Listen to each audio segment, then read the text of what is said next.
Krakoff. I'm managing partner of Koios Associates and senior associate with Investment Consulting Associates. And I wrote the chapter on investment incentives in the United States. Now, the United States federal government does offer a great many incentives.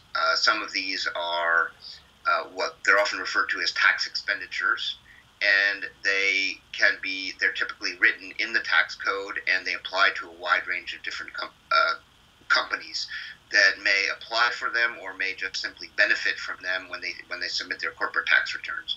So there's a wide range of incentives from the Department of Energy, from the Department of Agriculture.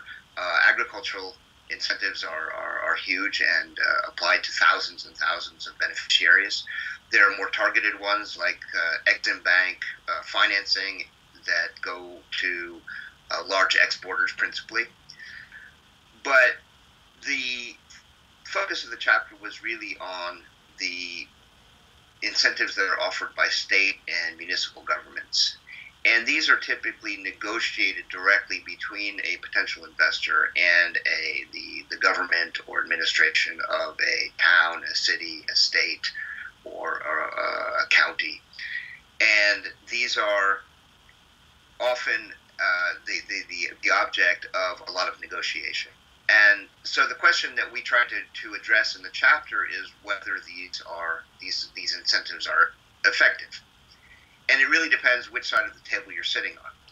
If you are an investor or a potential investor and you're looking for a place to put up your next factory, then yes, you have every interest in playing one location off another in order to get the best possible deal. And state and municipal and county governments often play into that by starting bidding wars, one with another, whether it's one state against another or one town or county against another. And the question there is, do the benefits that these investments bring justify the expense that these governments run? And it can be difficult to calculate, but it also can be easy depending on the circumstances. So one of my favorite examples is a gaming company that was started by Curt Schilling, the star Red Sox pitcher who helped the Red Sox win their first World Series in 87 years in 2004. He set up a gaming company in the Boston area.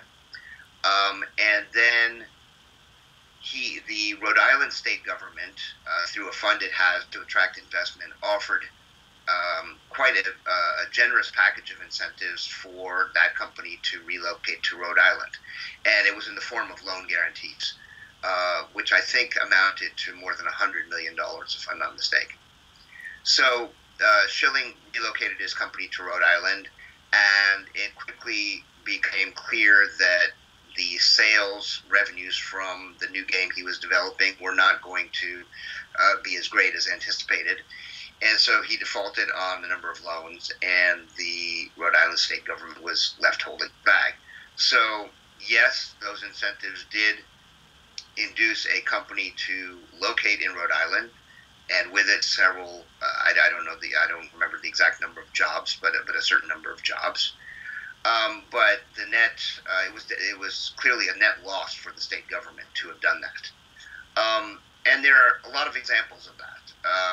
If you look in the Midwest, and particularly in Michigan, the home of the auto industry, there are towns and cities that have gone back again and again and again to the same automotive investors who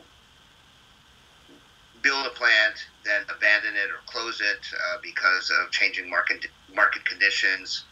The municipality offers tremendous tax concessions, usually on property tax. The company comes back, and then market conditions change once again, and the company leaves. And after they've been stood up 2 or 3 times like that, they keep coming back for more. So there's certainly I think one of the things that these incentives can do is lock a given location into a specific industry that was perhaps the basis of its economy in the past, but is no longer necessarily something that's going to drive future growth. And so from that point of view, as well as the actual cost, these things can destroy value rather than creating value.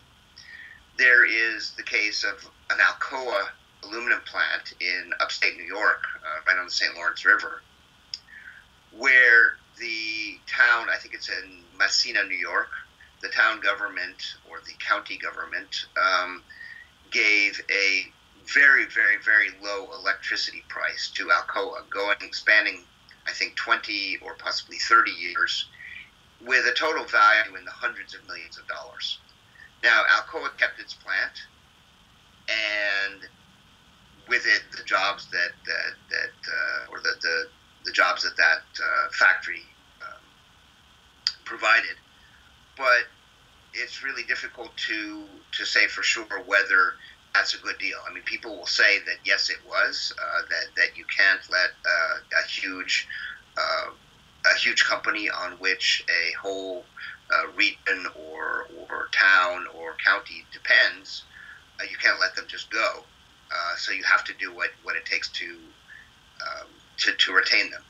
But the problem then is, how do you know whether you're paying too much or too little?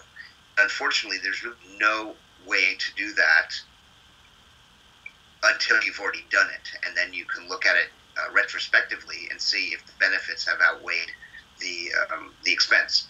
But by then, it's usually too late, even if the answer is a negative one. So usually, and then there's the macro level view of things, where you have to look at the net benefit nationally. So you can have, even if the deal between Rhode Island and Kurt Schilling's company had worked to everyone's benefit, Massachusetts would have been a loser. Now, Massachusetts was offered the opportunity to match Rhode Island's offer, and they declined. So they knew what they were giving up, and they knew what they were not spending. But if you look at the net benefit nationally, there is no net benefit. If an investment is simply relocating from one place to another within a given country, you can't really say that there's been any net benefit. And in fact, it can be destructive because there's a tendency for a locality to outbid the other and really to spend more in incentives than the investment is worth. Whether you measure the incentive in value added, in jobs created, or tax revenues collected through other means, it's not necessarily a good deal for either party. So you can have a situation where actually both parties lose. The place where the company was located originally has lost because that plant has gone somewhere else, but the locality that has managed to induce that company to invest there instead may also have lost because they may have spent too much.